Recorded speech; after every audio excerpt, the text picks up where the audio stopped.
For he shall grow up before him as a tender plant, as a root out of dry ground.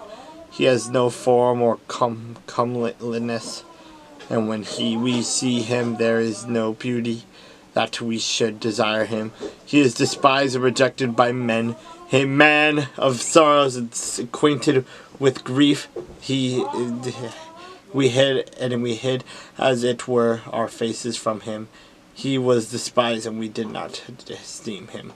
Surely he has borne our griefs and carried our sorrows, yet we esteem him stricken, smitten by God, and afflicted. But he was wounded for our transgressions. He was bruised for our iniquities. The chastisement for our peace was upon him. By his stripes we are healed. All we like sheep when have gone astray.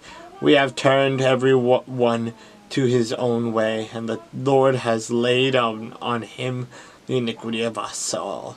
He was oppressed and he was afflicted, yet he opened not his mouth. He was led as a lamb to the slaughter, and as a sheep before its shearers is silent, so he opened not his mouth. He was taken from prison and from judgment. And who will declare his generation? For he was cut off from the land of the living. For the transgressions of my people he was stricken. And they made his grave with the wicked, but with the rich at his death, because he had done no violence, nor was any deceit in his mouth. Yet it pleased the Lord to bruise him. He has put him to grief. When you make his soul an offering for his sin, he shall see his seed.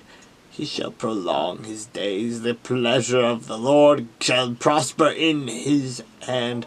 He shall see the labor of his soul and be satisfied by his knowledge. My righteous servant shall justify many, for he shall bear their iniquities. Therefore I will divide him a portion with the great, and he shall divide the spoil with the strong, because he poured out his soul unto death, and he was numbered with the transgressors, and he bore the sin of many, and made an intercession for the transgressors.